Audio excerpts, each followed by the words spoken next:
ironworker's life is full of thrills. You work up high where the footings mill. You build the bridges and the towers tall. The pay you get seems mighty small. Hear the blast of the rivet gun. It's all work now, no more fun. The heater's mad, the boss is so. He says, rivets, man, go get some more. Sling that rigging and sling it fast. Make that connection tight and fast. If you've been born a millionaire, you wouldn't have to work in the cold, cold air.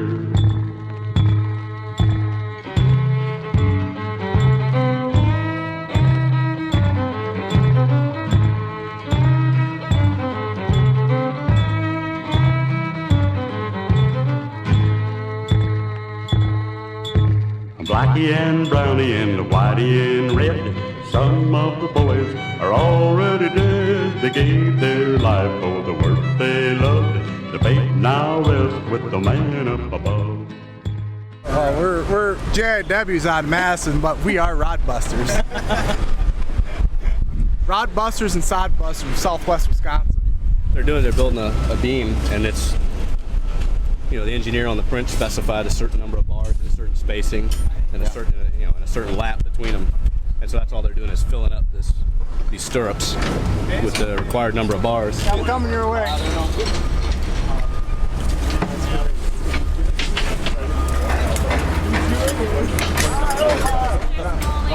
Watch your toes.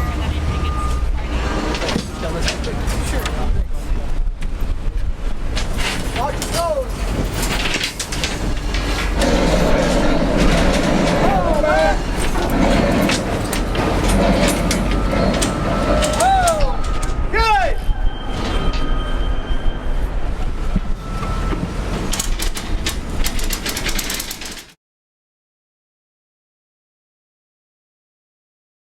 We're what's called a mixed local. There's a lot of areas of ironwork that get done, and depending on where you are in the country, and depending on what type of work the contractor you're working for specializes in, would then determine what kind of work you're doing. I mean, we do everything from the placing of reinforcing iron for concrete structures, reinforced concrete structures, which would be rebar, tying iron, placing that iron, to setting a structural steel. That's your classic picture that most people have of ironworkers, guys sitting high in the sky, on beams and columns and actually building the skeleton of a steel building. We move machinery. We install machinery and do heavy rigging for power plants and turbines, build bridges, hospitals, schools. Ironworkers didn't get along with a lot of people because they were too independent. Basically comes from being off the ground and working in the air. And they just tell everybody else where to go and get out of our way. Yeah. Mm-hmm. And they were the fightin'est group of the trades. That was their history from way back when the Empire State Building and that was built, mm-hmm. way back in.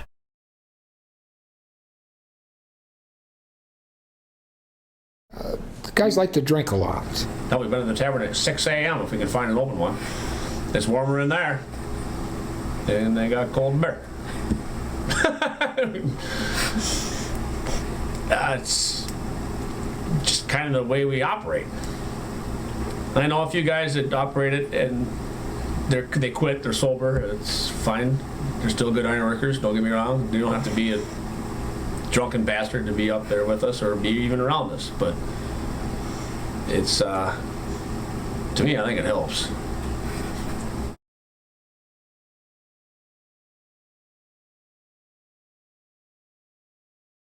Bernie and I had worked down in Cedar Rapids when we were on strike one time, and so he was the kind of guy when he'd get up in the morning, he'd grab his lunch pail, his wife always made his lunch, and out the door he'd go. Well, we're sitting there having coffee in the shack, and he opens up his lunch pail. Of course, we all had, the old aluminum pails. Nobody carried. They didn't have coolers then, like that. Mm. And he bites into a sandwich, and he says, "Son of a bitch." His wife had taken labels off the Pabst bottles and put them between bread because he had gotten home late, and that's what he had for his sandwiches.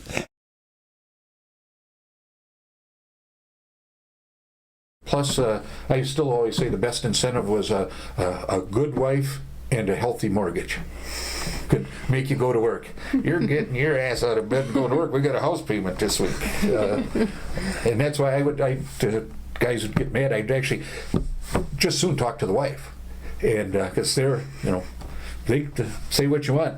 They know how to control the guy's work. In whatever way they do that.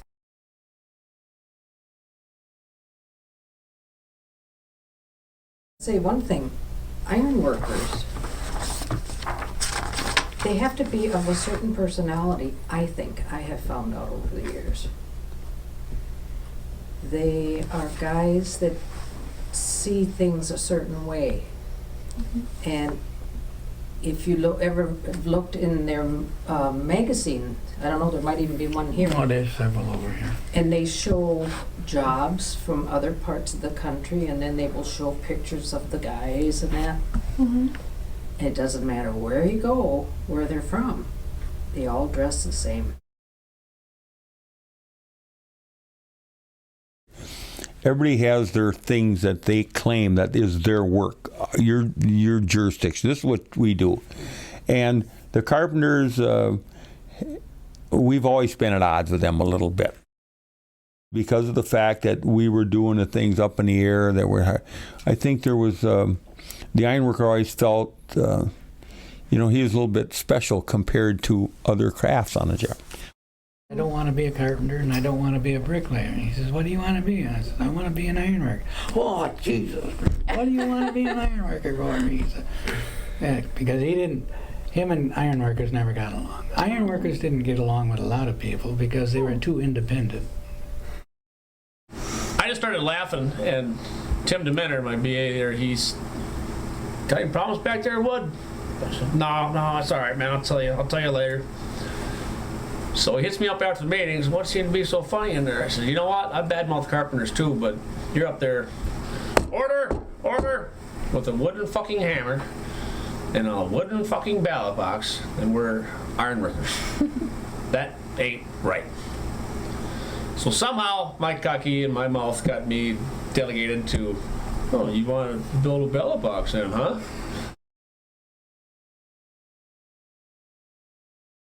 I had one close encounter.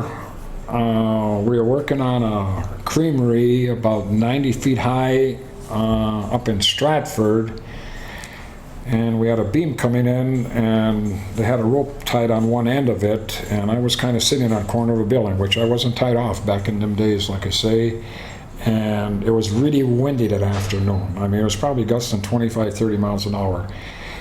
And when the beam came down, I'm sitting on a corner, the rope started going down, so I grabbed it, and then a big gust of wind came, and the rope kind of wrapped around me, and I started going over, but I grabbed down with one hand and just threw it over my head. But that was about the closest I ever came.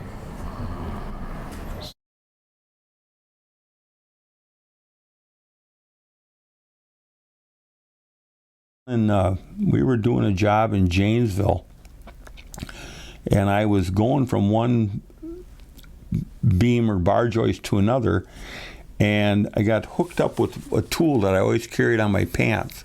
And so I fell down to the first floor and straddled a beam when I hit, and my face came ahead and smashed onto the iron. And I taught OSHA classes for a long time, and I always joke with the guys that the reason I teach these classes is because I've had so many accidents that I know exactly what you should or shouldn't do.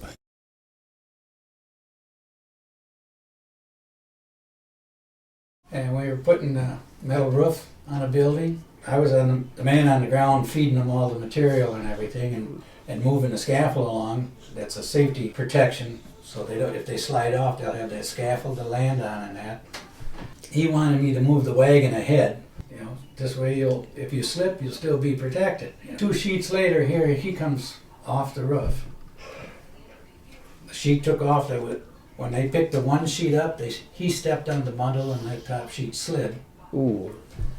And here he was coming off the building on top of the sheet. The forklift was parked right there just right, and he came off and he was sitting on the sheet, and it slammed into the nosing of the forklift, and then with his body weight on it, it buckled the sheet, and when that, or off the tires and landed on the ground with him on it, it whipped him backwards, sliced his whole throat from back to front from the edge of the sheet when it whipped him back like that, and it just laid him wide open all the way around.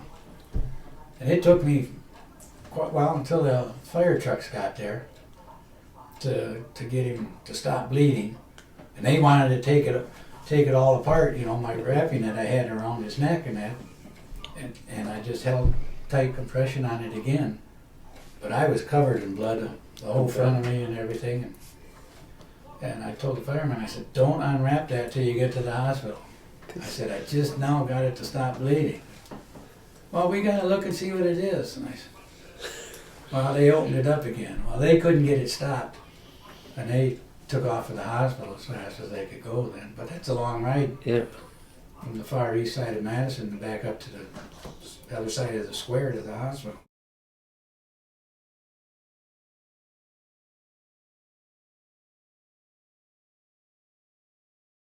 Everybody's got kind of their own way of doing things, but you learn how to, you know, work with the other person, because obviously you're with them, you know, more than you're with even your family at home, so they become your brothers, and, you know, we're brothers and sisters in the ironworker hood, or whatever you want to call it, but you just know how to work with people, and you kind of find that common ground where, you know, everybody gets along, and, you know, you worked with them for years and years and years, so I mean, they become your family during the day, and you go home to your family at night, so you're worried about safety and their well-being, as well as if they're not going to show up for work one day because their kids are sick or whatever, and, you know, you get real close with them.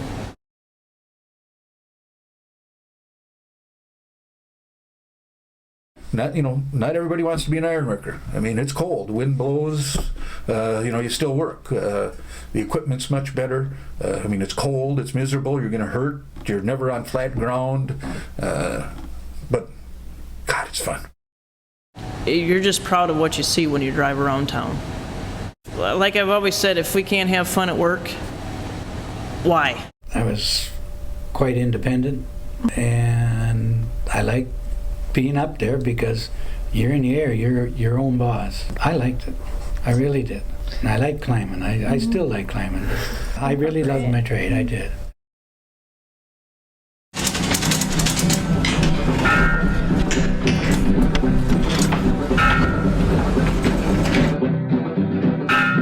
You sit way up there in the sky and watch the birds go flying by, and then sometimes you wonder why you get them ironworker blues.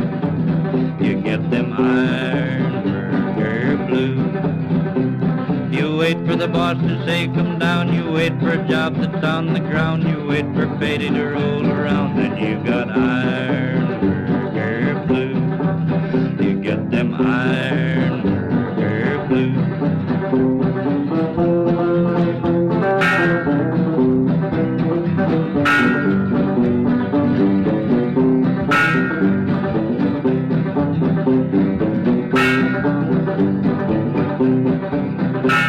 You hook a choker around the beam, the choker slips and the pusher screams. It's sure enough to make you mean. Then you get ironworker blues. You get them ironworker blues. You put your spud wrench in the hole and someone hollers, hold the roll. It seems they want your very soul. And you got ironworker blues. You get them ironworker blues.